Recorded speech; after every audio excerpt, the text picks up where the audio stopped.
जंग बहादुर दिल्ली को एक अस्पताल में भारत का जंग का ऐलान। यस्तो खबर सुन्दै नेपाल आमाले एउटा बच्चा जन्माइन् र राखिदिइन् उसको नाम जंग बहादुर। भारत को दिल्ली को एक अस्पताल में भारत का जंग का ऐलान। यस्तो खबर सुन्दै नेपाल आमाले एउटा बच्चा जन्माइन् र राखिदिइन् उसको नाम जंग बहादुर। नजिकै झुन्ड्याइएको सेता सेता दारी भएको, सेता सेता कपाल भएको, इन्द्र जस्तो रंगी बिरंगी नियत भएको एक नर को तस्वीर, नाम नरेन्द्र उर्फ नर इन्द्र। हेर्दै आमा चिच्याइन्, खबरदार खबरदार खबरदार, हाम्रो देशमा तिम्रो दूरदर्शनसम्म ठिक छ, तर तिम्रो झुड दर्शन हामी पटक्कै हेर्नेवाला छैनौँ। यो उमेरमा आएर श्रृङ्गारिक खालका कविताहरू गजलहरू लेखौँ जस्तो लाग्दैन? अब लेखौँ जस्तो भन्दा पनि अब यो प्रेम श्रेमका प्राय लेखिन्छन्, नलेखेका होइन, लेखिरहेको छु। मैले लेखेको छ कि प्रेमिल खालका सिर्जना गर्नको लागि प्रेम गर्नै पर्छ भन्ने हुन्छ? होइन, प्रेम गर्नै पर्छ। त्यो अब यहाँनिर कस्तो आयो भनेपछि प्रेम मान्छे त प्रेममै छ, प्रेमबाट टाढा छैन, कहिले पनि मान्छे थिएन। एउटा यो उमेरमा परस्त्रीसँग या अथवा नारीहरूसँग, अब साथीहरू, गर्लफ्रेन्डै भन्नु न सिधै। चरित्र कोर्ने कला त स्वयं भित्र मात्र, चरित्र कोर्ने कला त स्वयं भित्र मात्र हो। दुनियाँले कोरिदिने त फकत चित्र मात्र हो। चरित्र कोर्ने कला त स्वयं भित्र मात्र। हाम्रो प्रेमबाट उसले मलाई सदा सदाका लागि झिकिदिए। हाम्रो प्रेमबाट उसले मलाई सदा सदाका लागि झिकिदिए। आजभोलि मेरो हिस्साको प्रेममा बस प्रेम मात्र बाँकी छ। आजभोलि मेरो हिस्साको प्रेममा बस प्रेम मात्र बाँकी छ। धन्यवाद। प्रचण्ड भास्कर भन्दाखेरि अलिकति कन्फ्युज जस्तो नाम, कसैले यो के रहेछ नाम कसरी रहेछ भन्ने कुरा आउँछ, त्यो क्लियर गरिदिनुहोस्, अनि त्यसपछि म अरू बाँकी कुराहरू जोड्छु। धन्यवाद छ यहाँलाई, मिठो प्रश्न राख्नुभयो। खासमा प्रचण्ड भास्कर अब सुन्दाखेरि अलि सुने जस्तो त सबैलाई लाग्छ। यो हाम्रो सङ्कटकाल जोडिएको छ यो नामसँग, यति नै भनौँ। अनि यो प्रचण्ड भास्कर अलि याद गर्न चाहिँ सजिलो नाम हो। यो राख्न चाहिँ नरानमै राखेको, बुवाले राखेको नाम हो। यद्यपि मलाई अलिक कम मनपर्छ यो नाम। अब जस नाम छ त छ, अब यसलाई नामलाई अलि विशेषण बनाउने प्रक्रियामा भने म पक्कै छु। अनि प्रचण्ड भास्करको अर्थ अब मलाई अहिले पनि राम्ररी सम्झना छ, मलाई अहिले पनि राम्ररी सम्झना छ। बुवाको पाइन्टमा एउटा चोर खल्ती हुन्थ्यो, मलाई अहिले पनि राम्ररी सम्झना छ। बुवाको पाइन्टमा एउटा चोर खल्ती हुन्थ्यो, जहाँ लुकाएर राखेका हुन्थे केही पोका खुद्रा पैसाहरू, केही थान कलिला मुस्कानहरू र लाज छोपेका हुन्थे फाटेका नोटहरू। नमस्ते, म शीतल खड्का, मिस पावेस नेपाल 2019 र तपाईहरू हेर्दै हुनुहुन्छ समर्पण मिडिया थानगढी। यस च्यानलमा आउने सम्पूर्ण भिडियोहरूमा लाइक र कमेन्ट गरिदिनु होला, साथसाथै यस च्यानललाई सब्स्क्राइब नै गरिदिनु होला। धन्यवाद।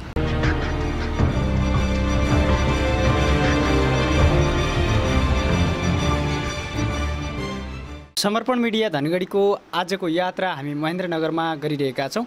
महेन्द्रनगरमा हामी विभिन्न खालका प्रतिभाहरूलाई समेट्दै, यहाँका विभिन्न पर्यटकीय क्षेत्रहरूलाई समेट्दै, यहाँको प्रचार प्रसार सँगसँगै धेरै प्रतिभाहरूलाई जोड्दै हिँडिरहेका छौँ। यो यात्रामा तपाईँ सबैसँग जोडिने प्रयास हामी गरिरहेका छौँ। धेरै प्रतिभाहरूलाई पनि तपाईँहरूसँग पुर्याउने प्रयास पनि गरिरहेका छौँ। त्यही सँगसँगै आज हामी पछिल्लो समयमा सामाजिक सञ्जालमा निकै नै राम्रो कविता लेख्दै आउनुभएका कवि प्रचण्ड भास्करको घरमा आइपुगेका छौँ। आज उहाँका कविता तपाईँहरूसँग सेयर गर्नेछौँ, तपाईँहरूलाई सुनाउनेछौँ। सँगसँगै उहाँको अरू साहित्यिक यात्राको बारेमा कुराकानी गर्नेछौँ। त धेरै ढिलो नगरिकन क्यामेरामा यसै समर्पण मिडिया धनगढीका सञ्चालक समर्पण दाइ सँगसँगै म यमराज जोशी जोडिएको छु। उहाँसँग कुराकानी गर्छौँ। आजको यो यात्रामा प्रचण्ड भास्करसँग म जोडिन्छु। स्वागत छ सर। धन्यवाद यहाँलाई र यो तपाईँको समर्पण मिडिया च्यानललाई पनि एकदमै धन्यवाद र उत्तरोत्तर प्रगतिको शुभकामना दिन चाहन्छु। यो हिँड्दै कार्यक्रम, यस्ता कार्यक्रमहरू म सुनेरै खुसी लाग्यो। यस्तै हुनु पनि पर्छ जस्तो लाग्छ। अनि प्लानिङहरू गरेर त थुप्रो मान्छे गर्छन् यतिकै कहिलेकाहीँ। अनि अब मलाई खासै बोल्न चाहिँ आउँदैन, न त लेख्न नै आउँछ। अब कवि भनिहाल्नुभयो, खै अब तपाईँको शब्दहरूको सम्मान राख्न सक्छु कि सक्दैन। पक्कै पनि। तपाईँका पछिल्लो समयमा सामाजिक सञ्जालमा हामीले धेरै कविताहरू पढिरहेका छौँ, धेरै हाम्रो हेर्ने श्रोताहरूले दर्शकहरूले हेरिरहनु भएको छ। उहाँहरूको मागअनुसार आज तपाईँसँग हामी जोडिएका हौँ। खासमा म केही प्रसङ्गहरू जोड्नुभन्दा अगाडि तपाईँको नामबाट थोरै जान्न चाहेँ। प्रचण्ड भास्कर भन्दाखेरि अलिकति कन्फ्युज जस्तो नाम, कसैले यो के रहेछ नाम कसरी रहेछ भन्ने कुरा आउँछ, त्यो क्लियर गरिदिनुहोस् अनि त्यसपछि म अरू बाँकी कुराहरू जोड्छु। धन्यवाद छ यहाँलाई, मिठो प्रश्न राख्नुभयो। खासमा प्रचण्ड भास्कर अब सुन्दाखेरि अलि सुने जस्तो त सबैलाई लाग्छ। यो हाम्रो सङ्कटकाल जोडिएको छ यो नामसँग, यति नै भनौँ।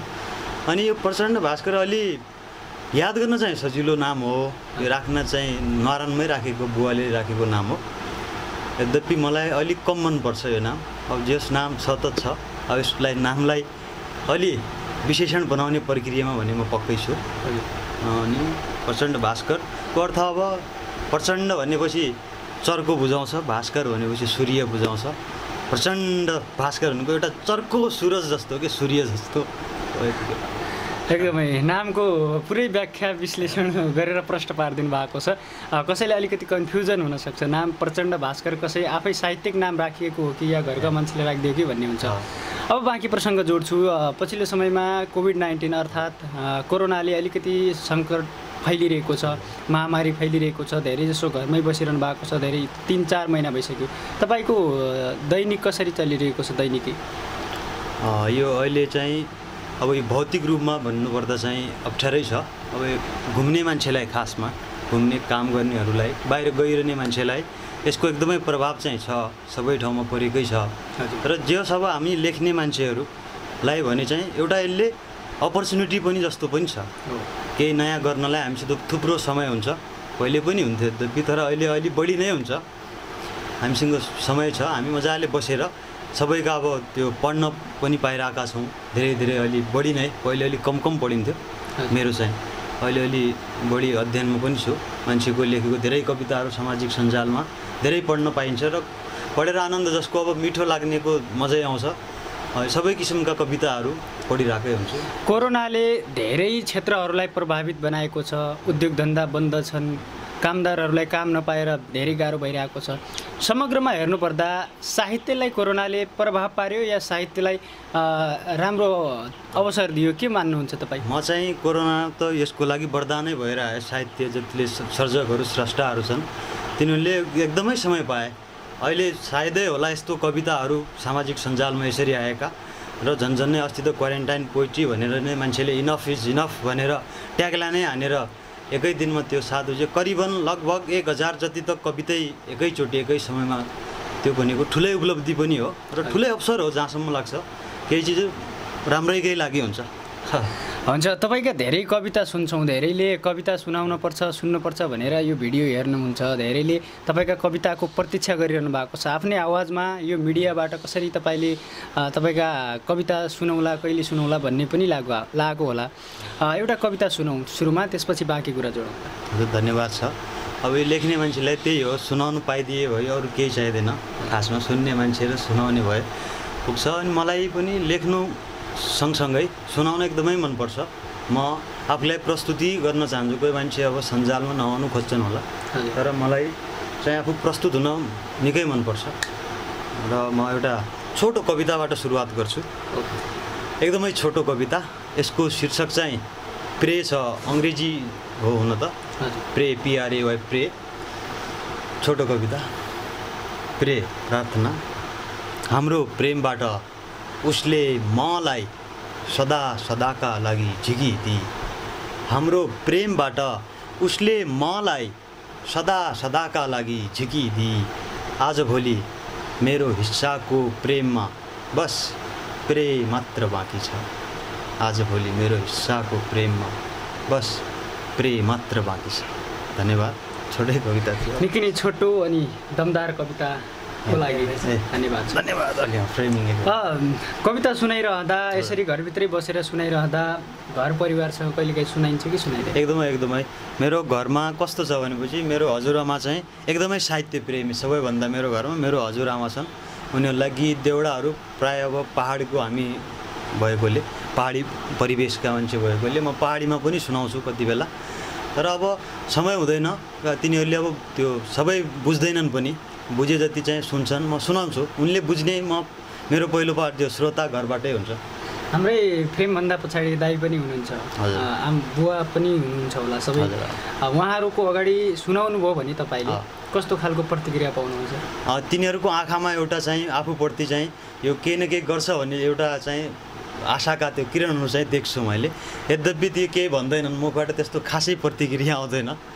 जे होस् एउटा सम्भावना र देखेको हुन्छ मैले, आशा चाहिँ देख्छु। अर्को कविता सुनाउँ फेरि। हजुर, कवितैको कविहरूसँग भेट भयो भने कवितै सुनाउने हन् र अनि फेरि सुनाइहालौँ न एउटा कविता। यो कविता लेखेको धेरै भएको छैनन्, अलि ताजा कविता सुनाउँछु। शीर्षक चोर खल्ती। चोर खल्ती हुन्थ्यो त्यो पहिला होइन गाउँघरतिर, पाइन्टको भित्रपट्टि चाहिँ हो। त्यस्तै चोर खल्तीको शीर्षकको कविता। यहाँ यो कविता यसरी सुरु हुन्छ। मलाई अहिले पनि राम्ररी सम्झना छ, मलाई अहिले पनि राम्ररी सम्झना छ, बुवाको पाइन्टमा एउटा चोर खल्ती हुन्थ्यो। मलाई अहिले पनि राम्ररी सम्झना छ, बुवाको पाइन्टमा एउटा चोर खल्ती हुन्थ्यो। जहाँ लुकाएर राखेका हुन्थे केही पोका खुद्रा पैसाहरू, केही थान कलिला मुस्कानहरू र लाज छोपेका हुन्थे फाटेका नोटहरू। मलाई अहिले पनि सम्झना छ।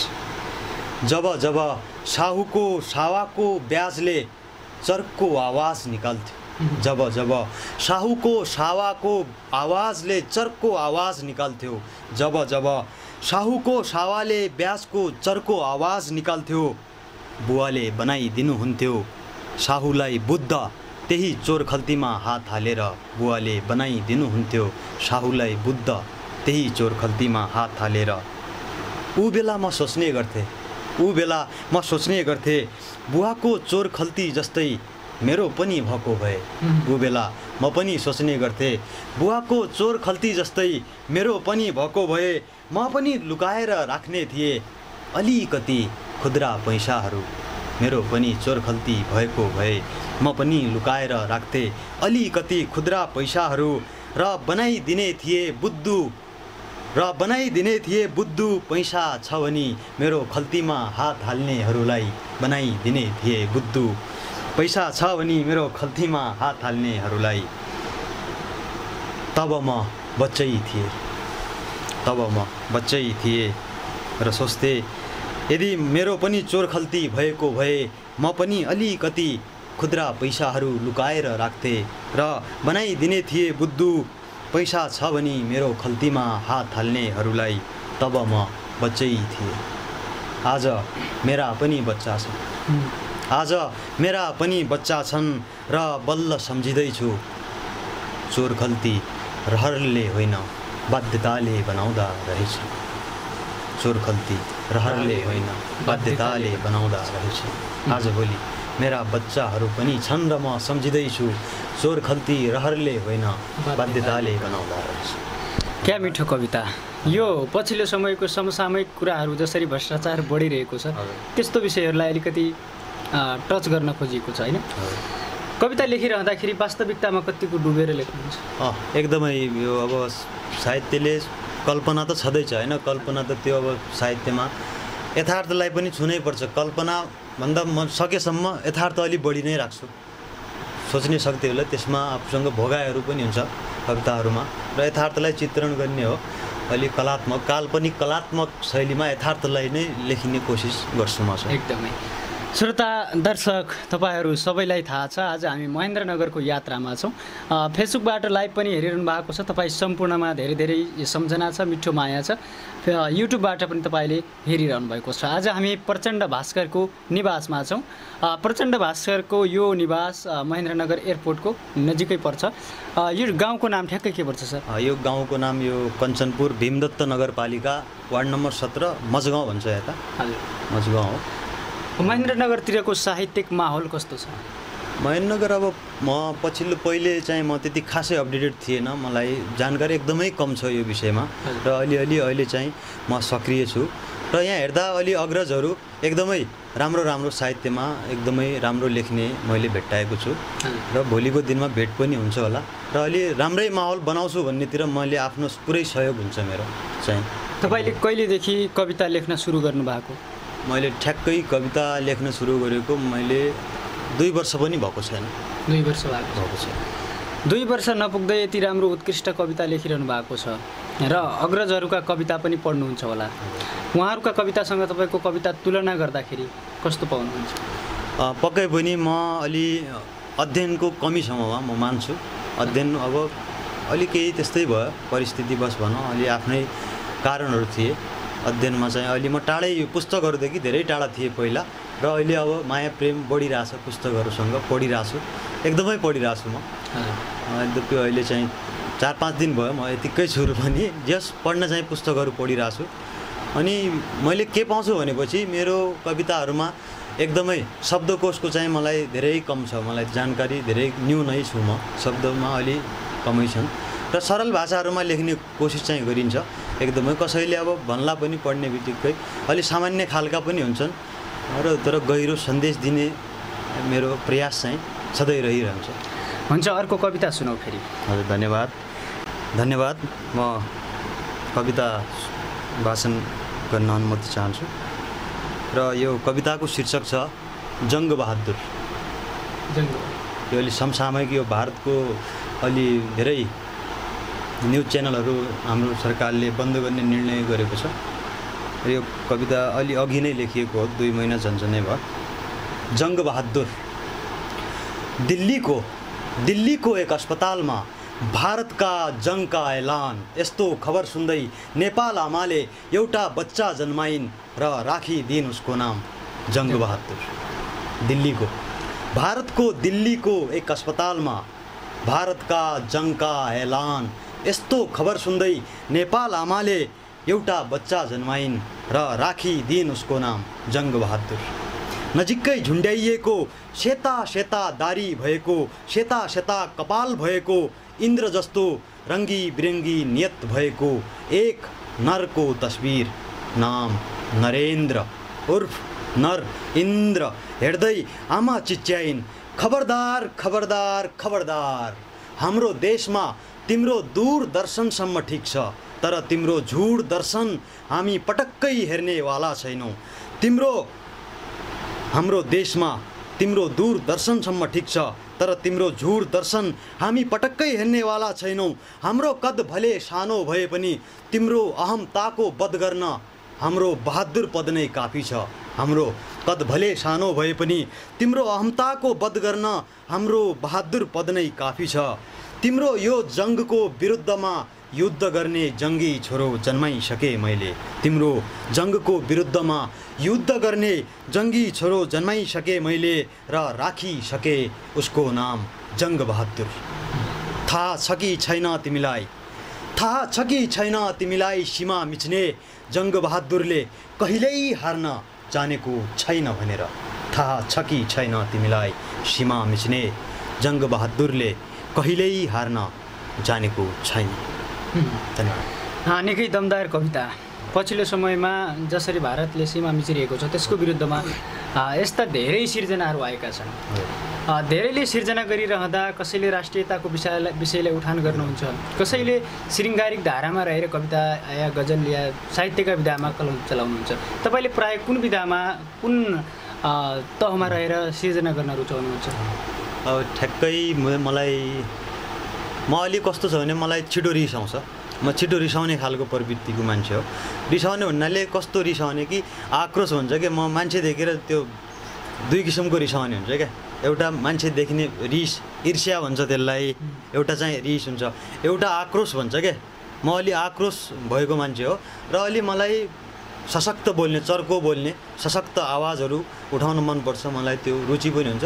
सायद मैले त्यही पाउँछु मेरो कविताहरूमा, अलि आक्रोश बढी हुन्छ, मैले अलि आक्रामक कविताहरू लेख्न रुचाउँछु, भन्न रुचाउँछु, त्यही भएर लेखिन्छ होला सायद। यो उमेरमा आएर शृङ्गारिक खालका कविताहरू, गजलहरू लेखौँ जस्तो लाग्दैन? अब लेखौँ जस्तो भन्दा पनि अब यो प्रेम श्रेमका प्राय लेखिन्छन्, नलेखेका होइन, लेखिरहेको छु मैले लेखेको छ। कि प्रेमिल खालका सिर्जना गर्नको लागि प्रेम गर्नै पर्छ भन्ने हुन्छ? होइन, प्रेम गर्नै पर्छ त्यो अब यहाँनिर कस्तो आयो भनेपछि प्रेम गर्ने मान्छे त प्रेममै छ, प्रेमबाट टाढा छैन, कहिले पनि मान्छे थिएन। एउटा यो उमेरमा परस्त्रीसँग या अथवा नारीहरूसँग अब साथीहरू, गर्लफ्रेन्डै भन्नु न सिधै, अब आजभोलिको त्यो प्रेमिका त्यस्तो मेरो जीवनमा पनि साथीहरू चाहिँ आए, भेटिए साथीहरू। मैले तिनीहरू केही राम्रा कुराहरू पनि सिकेँ, नराम्रा कुराहरू पनि सिकेँ, तर खासै मलाई गुनासो कसैसँग छैन। माया चाहिँ हुनैपर्छ र धोका पनि कतै कतै आवश्यक पनि छ माया गर्नेहरूलाई। यो प्रसङ्ग अग्रज साहित्यकारहरूलाई, अब धेरै साहित्यमा सिनियर भइसक्नु भएको साहित्यकारहरूलाई त त्यति सुहाउँदैन होला, तर पछिल्लो समयका हामी जस्ता युवाहरूले साहित्यकार बन्नलाई कसैसँग धोका खाएको हुनुपर्छ, प्रेममा धोका खाएको हुनुपर्छ भन्ने धारणा पनि कता कता सुनिन्छ। तपाईँलाई कस्तो लाग्छ? त्यो अब सबैले प्रायः त्यस्तै भन्छन्, सङ्गीतकारहरू देख्ने बित्तिकै अब तिनीहरूको हावभाव अलिक बेग्लै हुन्छ, पागलकै दर्जा भनौँ न सङ्गीतकर्मीहरू। यस्तो अब जो अलिक खुलेर आफ्नो मन खुलेर गर्छन् यस्ता सृजनशील मान्छेहरू, त्यसलाई अलि मान्छेले अब त्यस्तै उपमा दिएको हुन्छ। तर मलाई लाग्दैन यो प्रेममै बसेर अथवा धोका पाएर प्रेममा यस्तो उत्कृष्ट हुन्छ भन्ने होइन, त्यो भित्रैबाट हुने रहेछ। यो जे पनि साहित्य भनौँ न, यो भित्रैबाट हुन्छ। घर परिवारको ठुलो हात हुन्छ यसमा। घर परिवार यदि प्रेमिल छ भनेपछि त्यतैबाट मान्छेमा आफै श्रृङ्गार आयो। अलि घरमा अलि आक्रामक शैली छ भनेपछि त्यसले अलि आक्रोश पनि ल्याउँछ कि, त्यो चाहिँ मैले चाहिँ पहिलो प्राथमिकता घर परिवारलाई नै दिन्छु साहित्यको लागि, घरको परिवार। तपाईँले पनि अब पछिल्लो समयमा आएर कसैको त बच्चादेखि नै अब सृजनशील बन्ने, साहित्यिकमा जाने एक खालको लक्षण पनि हुन्छ। तपाईँले पछिल्लो समयमा अचानक आएर 2 वर्ष अगाडि मात्रै सिर्जना गर्न थाल्नुभयो भने केही न केहीबाट त प्रेरित भएको हुनुपर्छ भन्ने बुझिन्छ। केबाट प्रेरित हुनुभयो खासमा? म ठ्याक्कै खासमा भन्ने हो भनेपछि म अब नेपालबाट चाहिँ होइन, म हिन्दी धेरै सुन्थेँ। मलाई कुमार विश्वासबाटै प्रेरित भएको थिएँ म। मलाई उसको के हुन्छ एउटा ख्याति पनि राम्रो देखिने, अनि प्रेजेन्टेसन सबभन्दा राम्रो, गीतमा एकदमै गीतको फ्लोमा गाउनुहुन्थ्यो उहाँले, त्यो मलाई मन पर्थ्यो। आफ्नो स्वर नभए पनि जे होस् कविता चाहिँ वाचन चाहिँ राम्ररी गर्नुपर्छ र मान्छेलाई सुनाउनुपर्छ राम्रो हिसाबले भनेर म सोच्थेँ। मलाई प्रभावित पहिलो चाहिँ कुमार विश्वास, फेरि बढ्दै गयो अनि नेपालमा आउँदाखेरि चाहिँ नवराज पराजुलीबाटै म प्रभावित थिएँ र अब अहिले प्रभावित चाहिँ जो कोहीबाट पनि भइरहेको हुन्छ। हामी प्रचण्ड भास्करसँग जोडिएका छौँ, उहाँका कविताहरू, दमदार कविताहरू सुनिरहेका छौँ। उहाँकै निवासमा महेन्द्रनगरको यात्रामा छौँ। हामी यात्रामा विभिन्न प्रतिभाहरूलाई समेटिरहेका छौँ। विशेष गरी महेन्द्रनगरमा कञ्चनपुर जिल्ला अझ भनौँ, यहाँ धेरै खालका प्रतिभाहरू देखिए, धेरै रमणीय ठाउँहरू, पर्यटकीय स्थलहरू पनि देखिए। निकै नै रमाइलो यात्रा भयो 2 दिनको यात्रामा। समर्पण मिडियाको यो यात्रा निरन्तर रूपमा बढिरहेको छ। हामी अहिले फेसबुकमा लाइभ पनि भइरहेका छौँ। लाइभमा हेरिरहनुभएका तपाईँ सम्पूर्णमा मिठो माया सम्झना पनि छ। प्रचण्डजीका कविता सुनिरहेका छौँ। क्यामेरामा समर्पण मिडियाका सञ्चालक समर्पण दाई हुनुहुन्छ र उहाँको कविता फेरि सुन्छौँ हामी। धन्यवाद। अब एउटा विषय नेपाली शीर्षकको कविता छ। विषय नेपाली। हजुर बुझ्नुपर्छ। उसलाई सब थाहा छ, उसलाई सब थाहा छ, उसले विज्ञान पढेको छ, उसले गणित पढेको छ, उसले नैतिकमा त अत्यधिक नतिजा ल्याएको रेकर्ड नै छ। ऊ विद्वान हो, उसलाई सब थाहा छ। सामाजिक यो त उसको चासोको विषय, अझ नक्सा बनाउन हुरुक्कै हुने आर्टिस्ट हो। अर्थशास्त्रमा अब्बल, भूगोलमा ख्याति कमाएको, साहित्यमा ख्याति कमाएको, भूगोलमा गोल्ड मेडलिस्ट, लेखामा पनि खाइलाग्दो, अङ्ग्रेजीको त ऊ सेक्सपियर नै भइसक्यो। अर्थशास्त्रमा अब्बल, भूगोलमा गोल्ड मेडलिस्ट, साहित्यमा ख्याति पाएको, लेखामा पनि खाइलाग्दो अङ्ग्रेजीको प्योर सेक्सपियर, राजनीतिको त ऊ प्राध्यापक डाक्टर नै भइसक्यो। ऊ विद्वान हो, उसलाई सब थाहा छ। उसलाई इतिहासका गाता हराएका अथाह कथाहरू समेत थाहा छ। उसलाई इतिहासका गाता हराएका अथाह कथाहरू समेत थाहा छन्। ऊ दुर्लभ इतिहासकार पनि हो। उसले खेलकुदमा जमानादेखि नै नकुदेरै कैयौँ कीर्तिमान कायम गरिसक्यो। ऊ वरिष्ठ खेलाडी पनि हो। उसलाई धेरै भाषा बोल्न पनि आउँछ। Hindi, Chinese, Japanese, American, Korean, यस्ता कैयन। He is like an allrounder. उसलाई कैयौँ भाषा बोल्न आउँछ। He is like an allrounder. तर ऊ मौन छ। उसलाई कैयौँ भाषा बोल्न आउँछ, तर ऊ मौन छ। कसैले उसको देशलाई माझी औँला देखाइरहेछ, बाजी जिते जसरी, तर ऊ भने मौन छ। उसलाई कैयौँ भाषा बोल्न आउँछ। कसैले उसको देशलाई माझी औँला देखाइरहेछ, बाजी जिते जसरी, तर ऊ भने मौन छ। उसलाई आफ्ना पब्लिकको पटक्कै चिन्ता छैन। ऊ त सोल रिपब्लिकको हेडफोनमा माछिदाई पोखरा फेवातालको गीत सुन्दै पल्टिरहेछ। उसलाई आफ्ना पब्लिकको पटक्कै चिन्ता छैन। ऊ त सोल रिपब्लिकको हेडफोनमा माछिदाई पोखरा फेवातालको गीत सुन्दै पल्टिरहेछ। तातो सहरको झनै तातो नाम भएको बालुवाटारको कुनै चिसो तलाको झनै चिसो कोठामा र गुनगुनाइरहेछ। ख्याल ख्यालको घरिघरि बाहिर चर्का स्वरहरू छन्। बाहिर युद्धका स्वरहरू छन्। बाहिर डरका स्वरहरू छन्। बाहिर विरुद्धका स्वरहरू छन्। बाहिर मधेसी, पहाडी, हिमालीका स्वरहरू छन्। बाहिर आक्रोशित आम नेपालीका स्वरहरू छन्। तर मेरो देशको विद्वानले केही पनि बुझिरहेको छैन। खाली ख्यालको मात्र गुनगुनाइरहेछ। मलाई त लाग्छ उसले पक्कै पनि अरू विषय पढ्दै गर्दा पढ्नै छुटाएछ विषय नेपाली। मलाई त लाग्छ उसले अरू विषय पढ्दै गर्दा पढ्नै छुटाएछ विषय नेपाली। निकै नै दमदार कविताको लागि धेरै धेरै धन्यवाद छ। यी कविताहरू सुनाइरहँदा धेरै कुराहरू मनमा खेल्छ। विशेष गरी राष्ट्रभक्तिका कविताहरू सुनाउँदा कसैको मनमा के लाग्छ भने हुन त साहित्यले धेरै परिवर्तनमा सहयोग गरेको छ। धेरै परिवर्तनहरूमा साहित्यको अहम भूमिका रहन्छ।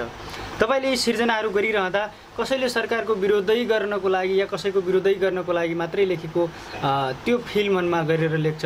कसैले यो कविता सुनाइसकेपछि यसपछि केही न केही परिवर्तन होस् है भनेर पनि लेख्ने गरेको पाइन्छ। उहाँहरूको व्याख्या विश्लेषण सुन्दा तपाईँले के सोच्नुहुन्छ? एकदमै पहिलो प्राथमिकता त मान्छेले आफैबाट जान्छ, आफ्नो प्रभाव परोस् भन्ने हुन्छ। र दोस्रो, जुन चिजमा लेखिएको हो त्यसको प्रभाव पर्नै पर्छ।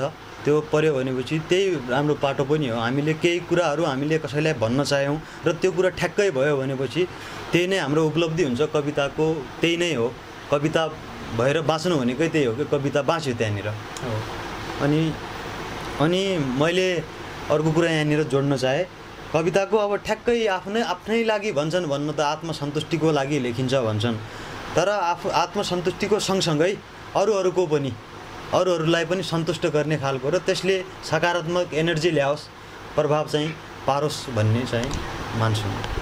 निकै नै मिठा कविता लेखिरहनु भएको छ। साहित्यमा पछि यो समयमा आएर साहित्यमा हाम फाल्नु भएको छ। यो उमेरमा प्रायःजसो धेरैले साहित्य सिर्जना गर्छु भन्ने एउटा जुनुन लिएर आउँछन् र पछि बिस्तारै आफै हराउने पनि देखिन्छ। कैयौँमा देखिएको छ। तपाईँले के छ, पछिसम्म यो साहित्यमा अगाडि बढ्छु भनेर आउनु भएको हो कि अरू जस्तै केही समयमा लेखेर पछि जे होस् भन्ने छ? के हो तपाईँको विचार खास? यो साहित्य प्रेमी चाहिँ म पहिल्यैदेखि थिएँ। अलि मलाई के लाग्थ्यो भनेपछि बोल्दा चाहिँ राम्रो अलि नयाँ शब्दहरू भनौँ कसैलाई सम्बोधन गर्दा केही फरक तरिकाले त्यो चाहिँ म सानैदेखि हो म सानैदेखि यी कुराहरूमा चाहिँ अलि मलाई अलि भन्थे मान्छेहरूले यो अलि बेग्लै किसिमको छ भन्थे अनि लेख्ने क्रम मैले त्यो कहिले त्यस्तो लेखिनँ म सानो छँदा चाहिँ कथाहरू चाहिँ खुब लेख्थेँ मैले धेरै कथाहरू लेखेको छु म स्कुलिङमा आफ्नो कथाहरू लेख्दै गर्दा यो कवितातिर कहिल्यै गएन मलाई गद्य कविताहरू खासै हुन्छ भन्ने पनि थाहा थिएन अहिले आए फिल्डमा आएपछि प्रभाव हुँदै गयो पढ्दै गयो लेखिँदै गयो तर भित्र एउटा कलाकार भन्ने ममा छ त्यो जीवन्त छ त्यो कहिल्यै मर्दैन पक्कै पनि सामाजिक सञ्जालमा हामी कविता हाल्छौँ पोस्ट गर्छौँ र त्यहाँ वाउ कति राम्रो कविता भनेर धेरैले कमेन्ट गर्नुहुन्छ कतिले पढेर गर्नुहुन्छ कतिले नपढेर पनि गर्नुहुन्छ र तपाईहरुसँग विशेष गरी अग्रज साहित्यकारहरू कतिको जोडिनु भएको छ त्यो तपाईले थाहा होला उहाँहरूले कस्तो खालको रेस्पोन्स दिनुहुन्छ तपाईले कस्तो लाग्छ त्यो पनि राम्रो प्रश्न गर्नुभयो त्यो अहिले वाह वाह यतिकै गर्ने होला धेरै हुन्छन् कोही बुझेर पनि गर्छ कोही साथी हो भनेर पनि गरिदिनु पर्छ भनेर पनि गर्छन् विभिन्न तिनीहरूको आफ्नो पाटो छ र म अहिले अब अलिअलि यो साहित्य क्षेत्रमा अब हिँड्दै छु बीचबीचमा चौतारीहरू मैले पाउँदै छु र चौतारीमा बसेका अग्रजहरू एकदमै मिलेर हुन्छन् र तिनीहरूको सकारात्मकै मैले प्रतिक्रिया पाइरहेको छु र अध्ययन गर्दै जानुपर्छ निखार आउँदै रहन्छ भन्दै हुनुहुन्छ मिठो सम्भावना छ भन्नुहुन्छ र यसले मलाई थप ऊर्जा चाहिँ दिँदै जान्छ अलि राम्रै लेख्छु भन्ने फेरि आउँछ त्यति छ नेपाली साहित्यको भविष्य कस्तो देखिरहनु भएको छ नेपाली अहिले चाहिँ अब अलिअलि भविष्य देखिन थालेको छ नेपाली साहित्यमा चाहिँ यो थरी थुप्रो कार्यक्रम हुन्छन् र पहिलेभन्दा अहिले चाहिँ एकदमै ट्रेन्ड चाहिँ बदलिँदैछ माहौल हुँदैछ अब मैले यहीँ देखेको हाम्रो यतातिर केही हुने थिएन आजभोलि मै गर्छु मैले एक्लै हाम्रो चौराइ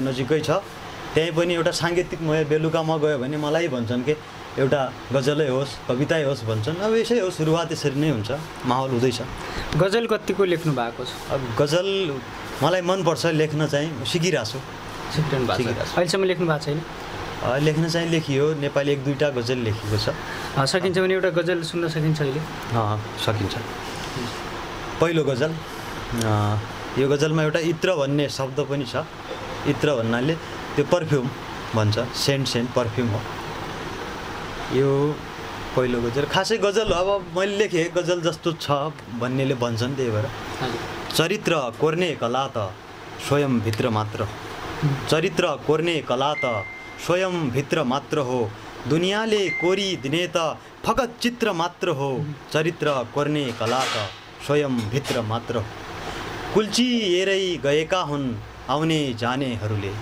कुल्ची हेरै गएका हुन् आउने जानेहरूले कुल्ची हेरै गएका हुन् आउने जानेहरूले भुइँको फुलले बन्न सकेको इत्र मात्रै हो कुल्ची हेरै गएका हुन् आउने जानेहरूले भुइँको फुलले बन्न सकेको इत्र मात्रै हो बेला बेला निहुँ खोजेरै थाहा भएको बेला बेला निहुँ खोजेरै थाहा भएको बेला बेला निहुँ खोजेरै थाहा भएको यो अलि समय सान्दर्भिक पनि छ भारतलाई सङ्केत बेला बेला निहुँ खोजेरै थाहा भएको हो भ्रममा रहेछौँ भनिरह्यौँ ऊ मित्र मात्रै हो चरित्र कोर्ने कला त स्वयं भित्र मात्रै हो दुनियाँले कोरी दिने त फकत चित्र मात्रै हो चरित्र कोर्ने कला त स्वयं भित्र मात्रै निकै नै मिठो गजल यो सिर्जना गरिरहँदा पछिल्लो समयमा युवाहरूले हामी जस्ता तपाईँ जस्ता युवाहरूले धेरैले गरिरहनु भएको छ उहाँहरूले कतिपयले बुझेर लाग्नु भएको छ कतिपयले नबुझेर पनि लाग्नु भएको छ उहाँहरूलाई के सुझाव दिन चाहनुहुन्छ म यो बुझेर हुनाले एउटा त यो आफ्नो रुचिको विषय आफूलाई खुसी खोज्नुपर्छ भन्नाले खुसी रोज्नुपर्छ भन्नु खोज्यो खोज्नुपर्छ होइन रोज्नुपर्छ हामीले जे कुरामा खुसी हुन्छौँ हामी गर्नुपर्छ अब लेखेर कसैलाई पर्टिकुलर टाइममा मान्छेलाई देखेर उसको ख्याति देखेर अरूको ख्याति देखेरै मलाई पनि सुरुमा मैले चाहिँ यो बाटो चाहिँ यसरी आइयो तर म भित्र थियो पहिलेदेखि थियो म अलि सृजनजी यो साहित्य प्रेमी थिएँ म त अब केही चिजले एनर्जी चाहिँ दिन्छ त्यो राम्रो पाटो पनि हो कतैबाट ठोक्किएर अब जुन चिजमा आफूलाई रुचि लाग्छ त्यो भित्र जानु राम्रै हो तर यतिकै आफूलाई जबरजस्ती त्यो पाटोमा अरूलाई देखेर नै देखासेकी गरेर नै लाग्नु अलि सोचौँ कि त्योमा हुन्छ म अब अन्तिमतिर पनि छु अब अन्तिममा एउटा राम्रो कविता सुन्छौँ, त्यसपछि तपाईँसँग छुट्टिन्छौँ। अब एउटा प्रेमिल कविता पनि गरिदिउँ न भनेको हो ठ्याक्कै अन्तिमतिर। एउटा कविता छ, यो पहिले लेखिएको, यसमा बिम्बहरू खासै नहोला, जस म सुनाउँछु, मलाई मनपर्छ। र पो थाहा हुन्छ शीर्षकको।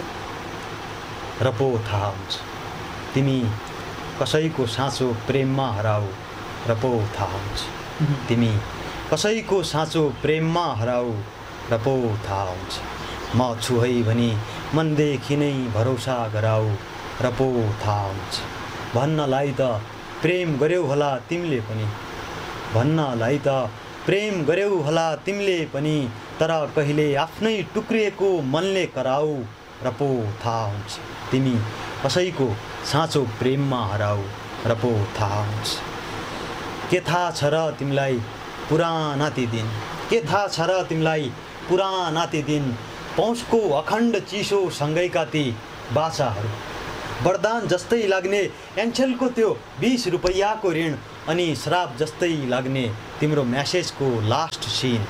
कति बनावटी थिए तिम्रा बाचा अनि कसम, एकचोटि ती पुराना म्यासेज पढेर फेरि मसँग नजर मिलाउन आऊ, र पो थाहा हुन्छ तिमी कसैको साँचो प्रेममा हराऊ, र पो थाहा हुन्छ। अहिले तिनै जोड्न चाहन्छु। अनुभव चाहिँ कतिको छ यो सम्बन्धी? अनुभव अलिअलि छ भनौँ न, अलिअलि छ। धन्यवाद छ, समयको लागि धेरै धेरै धन्यवाद दिन्छौँ। हामी महेन्द्रनगरको यो यात्रामा छौँ, अन्य प्रतिभाहरूलाई पनि हामी जोड्दै हिँडिरहेका छौँ। तपाईँले समय दिनुभयो त्यसको लागि धेरै धेरै धन्यवाद छ। यो मिठो आतिथ्यको लागि, मिठो मायाको लागि, र बाँकी समय मिल्यो भने तपाईँका सिर्जनाहरू हामी फेसबुकमा देखिरहेका हुन्छौँ, पढिरहेका हुन्छौँ, लाइभ आइरहनु भएको छ, सुनिरहेका हुन्छौँ। अन्तमा के भन्न चाहनुहुन्छ? अब यो तपाईँ यो समर्पण मिडिया र हजुर यो टिमलाई म एकदमै धन्यवाद दिन्छु, र यो एकदमै तपाईँको प्रशंसनीय काम छ। ठाउँ ठाउँ पुग्नुहुन्छ, यस्तो लकडाउनको बेला मान्छे समाज अलि भिडभाडदेखि टाढै बस्नु, तपाईँ त झन् भिडमा हो। भिड भन्नाले पनि सुरक्षा अपनाएर पनि अब यो जस अहिले रिस्कै काम गरिरहनु भएको छ, रिस्कै त हो यो, अनि गरिरहनु भएको छ। मान्छेहरूलाई अब त्यो के भन्छ नि, मान्छेका लुकेका चेहराहरूलाई लाउने जुन एकदमै ठुलो काम हो, म यहाँको एकदमै प्रशंसा गर्न चाहन्छु। र अब साहित्यको योमा जोडिएका सम्पूर्ण साहित्य नयाँ स्रष्टाहरू जति पनि हुनुहुन्छ, कलम चलाउने म जस्तै नवजातहरू, तिनीहरूलाई भन्छु कसैले के भनोस् फरक पर्दैन, मनदेखि लेख्नुहोस्, जस्तो आउँछ जे आउँछ त्यो बिस्तारै बाटो बन्दै जान्छ। लेखेको बस मनमा आएको कुरा लेखिहाल्ने हो, भनिहाल्ने हो। धन्यवाद। हस्, समयको लागि धन्यवाद। Thank you. दर्शक श्रोता तपाईँ सम्पूर्णले हेर्नुभयो, हामीले प्रचण्ड भास्करसँग कुरा गऱ्यौँ। महेन्द्रनगरको यो यात्रामा थियौँ, आज हामी अझै छौँ। केही नयाँ प्रतिभाहरूलाई फेरि जोड्नेछौँ। उहाँसँग यो समयको लागि उहाँलाई धेरै धेरै धन्यवाद दिन्छु। क्यामेरामा सञ्चालक समर्पण दाईलाई पनि धेरै धेरै धन्यवाद दिँदै एमराज जोशी यो भिडियोबाट छुट्टिन्छु। नमस्कार।